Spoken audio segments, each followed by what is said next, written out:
Hola chicos, bienvenidos a la presentación de Medio Social con el tema La educación y la imprenta en nuestro libro de sociales.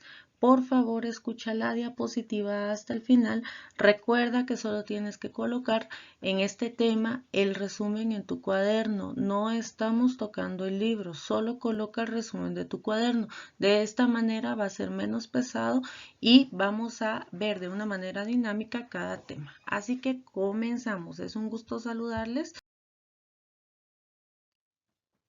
El día de hoy vamos a ver la educación y la imprenta en la época colonial.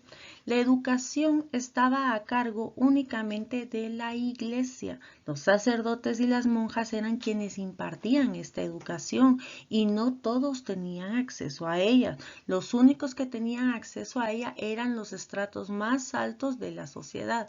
Los españoles, los criollos y los mestizos, y no recibían su educación juntos, sino que los separaban por clase social. Entonces vamos a ver las 4 clases de educación que tenían en la colonia.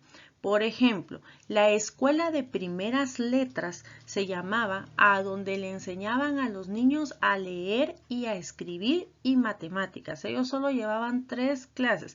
No era algo muy elaborado, era simplemente nociones para que ellos pudieran leer y escribir y desarrollarse en la sociedad. Luego estaba la escuela para mujeres, que no era lo mismo, sino que en la escuela de mujeres las monjas les enseñaban a leer y escribir y a empezar a hacer los quehaceres del hogar. Era lo único que ellas aprendían, a barrer, a trapear, a lavar, a bordar. Esas eran las cosas que les enseñaban a las mujeres en las escuelas para mujeres. Los colegios mayores enseñaban únicamente a los hombres el nivel medio. Solo los hombres tenían acceso a esta educación. Era para formarlos y que fueran productores dentro de la sociedad colonial. Y por último estaba la universidad. La primera universidad fue la Real Pontífica Universidad de San Carlos de Borromeo, que la fundó el obispo Francisco Marroquín. La diapositiva donde nos muestra unas imágenes alusivas al tema. Por ejemplo, del colegio mayor podemos ver a los hombres que estaban sentados y los monjes les estaban dictando para que tomaran nota.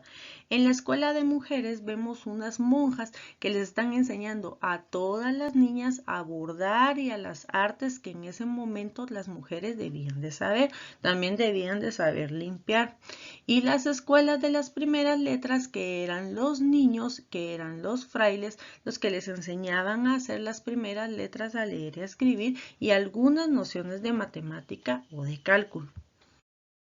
Los españoles, los mestizos y los indígenas. No había otro grupo más que pudiera acceder a la educación. Luego tenemos la imprenta, que viene ligada a la educación. La primera imprenta la trajo el Fray Payo de Rivera. Es esta máquina que ustedes pueden observar aquí de madera. Esta está en exposición. De hecho, esta foto es parte del Museo del Libro de Antigua Guatemala y está ahí a la vista para que uno la pueda observar. La imprenta que trajo Fray Payo Rivera la trajo en 1660 y el primero que la usó fue José de Pineda. Solo se imprimían documentos religiosos y esta, como les digo, es la foto del Museo del Libro de Antigua Guatemala para que podamos observar un poco las riquezas y lo que se expone en este museo. Vamos a ver ahora cómo era la impresión de las láminas en el pasado. Recuerden que era una máquina rudimentaria de madera que bajaba. Ellos hacían una placa por cada frase que hacían. Imagínense, eso les tomaba a ellos mucho tiempo. Metían el papel así como ustedes lo ven en la figura e imprimían, cambiaban la placa y lo volvían a presionar. Así funcionaba la máquina que trajo en 1660. Era muy laborioso hacer un libro, por eso no lo hacían seguido. momento les voy a mostrar una imprenta digital, que es la que usamos actualmente.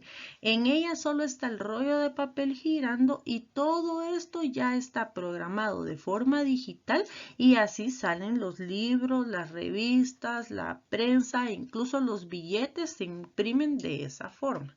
Entonces sí ha cambiado mucho la imprenta desde 1660 a la actualidad. Vamos a ver nuestro resumen en el cuaderno. Solo vamos a colocar dos conceptos básicos. La educación la daba la iglesia, que es la educación avanzada, que era solo para hombres y se enseñaba a leer y a escribir y matemáticas, y solo podían optar los españoles, los mestizos y los indígenas. Recuerden que los mestizos eran las mezclas que hicieron los españoles con distintos grupos. Entonces solo eran los hijos de los españoles prácticamente los que podían estudiar. La imprenta en 1660 que la trajo Fray Payo Enríquez es la que vamos a colocar, y el impresor, o sea, la primera persona que la usó fue José de Pineda. Estas son las únicas dos cosas que vamos a poner en nuestro resumen de la diapositiva y lo vamos a poner con fecha que tenemos hoy, 14/4 del 2020. Chicos, ya llegamos al final de la clase. Espero que haya sido interesante para ustedes. Los quiero, un abrazo, se cuidan.